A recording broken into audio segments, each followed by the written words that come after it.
omwami gwentadde mu kifaananyi awo gwe mulaba bamuyita Ali Mawale. Bakomredi mwenna abali e South Africa bw'oba omanyi oli wankyukakyuka tubasaba mwegendereza omusajja oyo. Bannange mwegendereza omwami oyo. Ebbanga lyonna tuze tumwogerako naye kati essaawa zino yaggyeyo kalaazize entuufu byakola mu biraba byayogera mu biraba. Omusajja yeekulubeesa n'abantu ba NRM ne gavumenti ya Museveni. Era tusaba n'obuwombeefu obw'ekika ekyawaggulu NUP chapter South Africa bannange tubasaba obukulembeze obupya. Tetusobola kutambula bwe tutyo bwe tuba nga twetaaga eggwanga lyaffe okukyuka bwe tuba nga twetaaga okubaako ne we tulaga. Omusajja mumumanyi amazima mugamanyi ne musirikidde eyo tubasaba omusajja oyo bannange mumwegendereze. Abamutegedde abamumanyi bamumanyi. Kakyuka abamu kwabo abali e South Africa manono abamu babadde basuubirwa nti nabo bakubanga baleetebwa nga olaba balamu barugala oyavayo n'abagamba nti abanono mbo baali ku lisiti era ne kwembase baaliko naye mbo ekyabagaana okubanga bajja mbo Dogo Nation yali ayagala okuteekamu embwazi mu nnyonyi era twalabyeko ne gundi mukulu Alvin Kayanja naye ng'ayogera ku nsonga y'emu wabula bano bagamba nti byonna bya bulimba kubasibako matu g'embuzi kubaliisa ngo era be bavuddeyo kubanga balabula abannaabwe mbu omwami ayitibwa Ali Mawale wakwegendereza. Jjukira omwami oyo yavaayo n'akola akatambi nga yeebaza gavumenti eno y'eggwanga Uganda nti okubanga abateereddewo gundi abateereddewo nnyonyi ebanga ebajja South Africa okubakomya wano eno mu ggwanga Uganda. Bano kye bagamba nti nedda omwami oyo mbu si kwebaza kokka wabula ayina enkolagana ne gavumenti y'eggwanga Uganda mbu yeerimbika bwerimbisi mu kigambo ekigambibwa nti munankyukakyuka. Breaking news gwe munnayuganda yenna awangaalira wano e South Africa tokola ddiiru n'omusajja gwe bayita Ali Mawale oba tokutula pulogulaamu yonna n'omusajja gwe bayita Ali Mawale ng'ekwatagana ku nkyukakyuka. Ali Mawale takyali presentinga NUP ako mukategeere era byonna byayogera abyogeranga ye ng'omuntu which is okay tetumugaana kwogera byonna byayogera ng'omuntu naye gwabeereyo n'olowooza nti abyogera ng'omukulembeze ekyo kyo nedda wane South Africa Ali Mawale takyali presentinga NUP ekyo kitegeere era kiteeke mu mutwe gwo gwakolagana naye njagala otegeere nti okolagana na muntu akola ki na muntu nga ye kolagana naye at your own risk otegedde. Nga tuvuddewo waliwo eyalipidde His Excellency Robert Kyagulanyi Ssentamu ono nno yabadde mu kubuulira naye enjiri gye yabadde abuulira nga yeetooloolera ku mukulu His Excellency Robert Kyagulanyi Ssentamu nga bwe yali simanyi MP ate obw'MP ne butamalira mbu waliwo yamulimba nti yasobola okubeera pulezidenti w'eggwanga Uganda mbu naye kati wetwogerera ne State House ye y'Emagere yagiddukamu naye omwana kyamukoze amuddiza fire. A member of parliament. Go and become a member of parliament. And now he ran to become a member of parliament. And it was not enough for him. And a whisper came to him. It would be better for you if you become the president. And he went and contested for presidency. All right, Kaso Kenku guiding. First of all, Mr. President, His Excellency Kyagulanyi Ssentamu Robert teyadduka. Abantu abadduka be bantu nga seeking asylum. Yafuluma ne passport ye. Passport yagireka mabega. And he's not seeking asylum. Tomubalira mu bantu ba seeking asylum mukwano. Let's be guided. Mr. President, ensi zonna zaagendamu. Yali asobola zigendamu era yazigendamu even before okufuuka politician. Ekyo tusoke tukijjewo. Ekyokubiri kye njagala okubuulirako omwami gw'ogamba nti yali alabanga okubeera n'omukyala, okubeera n'abaana, okubeera ne mansion tekimumala, ebintu byeyogerako yabifuna ayina emyaka 25. Wali oyagala obulamu bwe bukome ku myaka 25. wali oyagala ambitions ze zikome ku myaka 25 Kyagulanyi byalina ku 25 oyinza okuba nga wali okyetunda. I'm sorry to say this, but ekintu kyogeranga bwe kiri abantu abasinga ebintu ebize bitawanya bannayuganda is okulaba Kyagulanyi n'olabanga yali tasaanidde. Mwe abantu nga mwine eyo syndrome ebatawanya. Kakati gwe omukyala gwe ngenda kwogerako bwe nti wasaba mukama oba bw'oba osaba mukama akuwa amagezi togattako kutegeera, because singa wali osaba mukama n'akuwa amagezi n'okutegeera wandibadde oyina enjiri nnyingi nnyo gy'osobola okubuulira ku Kyagulanyi. Kubanga Kyagulanyi in every aspect osobola muyigirako kintu kiri positive. If I were to preach to my children this morning, today, now, it is 6:30 in the morning in my country where I am, I would tell them, darling, if there is anybody you should look up to, the person of Bobi Wine. Emulate that man. Every aspect. Look at his economical life. Look at his political life. Look at his musical life. He's never a failure, darling. That man will forever be a legend. He'll go down in the books of history. Meanwhile, you will be forgotten, long gone, even after thinking that you're preaching to the people of God. Even after you're thinking you're working for the kingdom of God. Nobody. I repeat.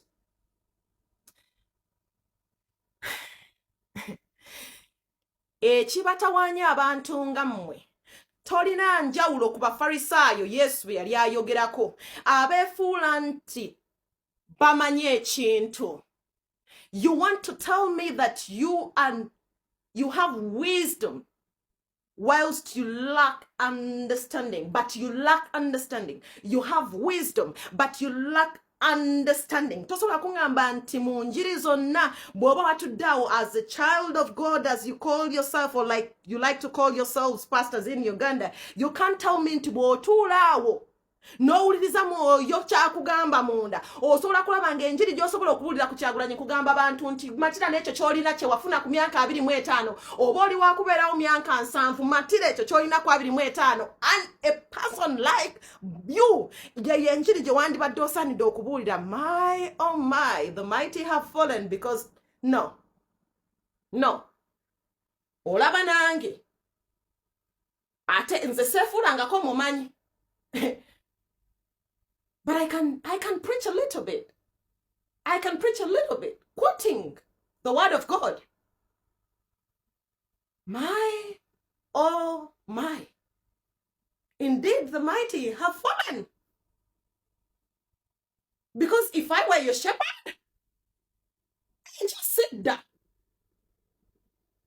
Ebintu bino mamutyo byogerako nga bwe biri. Okkirizibwa okusirika. Naye muswaze ekkanisa. Peace and love. Kyomedde era muwulidde amazima nti munnange ebintu ebimu mulekenga kubibamira oba tobimanyi. Oba muba mulina mwagala okusanyusa musookenga mukola research amala. Ono yavuddeyo n'agamba nti munnange nze pulezidenti wange omukulu Bobi Wine nkwebaza, singa tewajja waliwo ebintu bingi nnyo byetwanditegedde nti naye okujjako kutulaze ebintu bingi. Taata pulezidenti wange Bobi Wine nkwebaza. Taata weebala okujja. Nze simanyi waka vidiyo kange kayinza okutukutuukako. Naye weebala okujja okukunamya gavumenti eriko okutumalira abeeyite ab'ebitiibwa mu ggwanga. Taata weebale. Taata weebale. Weebale nnyo, weebalire ddala. Charles Peter Mayiga takyayina nsonga nkulu gy'ayinza kugamba munnayuganda n'amukkiririzaamu. Takyayina. Olwaleero abaddeyo n'enkuŋŋaana zaabwe. Naye tayina nsonga nkulu emufulumye mu kamwa. Babadde basenda abantu ku mataka. Bamenya obuduuka. Bamenya obubizinesi bw'abanaku abakadde basula wabweru. Taata ali eri anigguka ali muzina bend over. Kati olwayo bakubye olukuŋŋaana ali mu kubalaata era ne babika omuntu awo ku ssomero ne bagamba zina jjayo n'akantu okazinise. Weebale kutumalirawo bantu beeyita ab'ebitiibwa mu ggwanga. temukyalina bitibwa basajja mmwe ate temukyalina kye mugamba nsi nebakkiririzaamu ensi ekkiririza mu Bobi Wine ogu byalina okwogera ekiddako n'ekisembayo n'ekiriddako gwe tugenda owulira weebala okutumalirawo bafeeke oppositioni bo batubakogera mu luzungu bafeeke fokozitioni bakyalina kye bagamba ensi tebakyalina kye bagamba nsi weebala okujja n'otumalirawo nti mu Uganda akalulu tekakyali n'otumalirawo tetukyalina dimokulaasiya n'otumalirawo nti abapoliisi tetukyalina basirikale tuyina bamilitale luulu pulezidenti kankwerekereza isaluti yuka blaza nkusabira owangaale osinge n'enfudu eziri emmengo nkusabira obulamu obulungi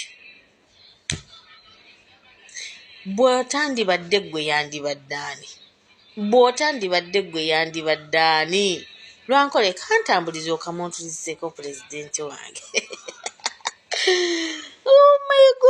oh my god pulezidenti nja kuddamu kolera ka vidiyo nga nkwebaza nga nkusabira ngenda kusabira obulamu n'obuwangaazi yongedde okubanga basiima omukulu pulezidenti Robert Kyagulanyi Ssentamu okubanga yajja okugula abantu amaaso mu kalulu ebintu bingi nnyo bye tulabye mu kalulu kannaddala bukyanga omukulu His Excellency Robert Kyagulanyi Ssentamu aka Bobi Wine we yeesobolayo okwesimbawo era nti abantu bategedde ebintu bingi ebyali nga tebasobola kubitegeera ebbanga lyonna okujja kwa His Excellency Robert Kyagulanyi Ssentamu n'okuwangaala ku nsi kuno kutulabisiza ebintu mu ggwanga lyaffe Uganda oba kati nabbi bwanika abedi yabulirawa oba yaddawa katumale okuwuliriza essaala y'omubbi ng'asabira babbi banne ng'agisindikira babbi banne abedi banaye twewombeke Katonda w'amaanyi golokoka abalabe basaasaane kaakano mukama nga maliriza njogera n'ettaka lino kubanga lirina amatu gwe ttaka gwe erya Uganda kulagira mu linnya erya Yesu golokosa amaanyi go olwanagane na buli abadde atukijjanya gulawo akamwako oyo omumire kubanga oyisobola okumumira gulawo akamwako omire ababbi omiraabo mukama abakijjanya eggwanga lino kulagidde gwe ttaka gwe olina amatu kubanga Katonda ayogera naawe n'owulira nange ng'omukiiseewe njogera gy'oli gwe ttaka gwe bayita Uganda nti yambala amaanyi olwanagane nga buli ekibadde kirumya eggwanga lino ate ensazaamu byonna bye baali bakugamba okwongera okusiba Uganda ebyo nkugamba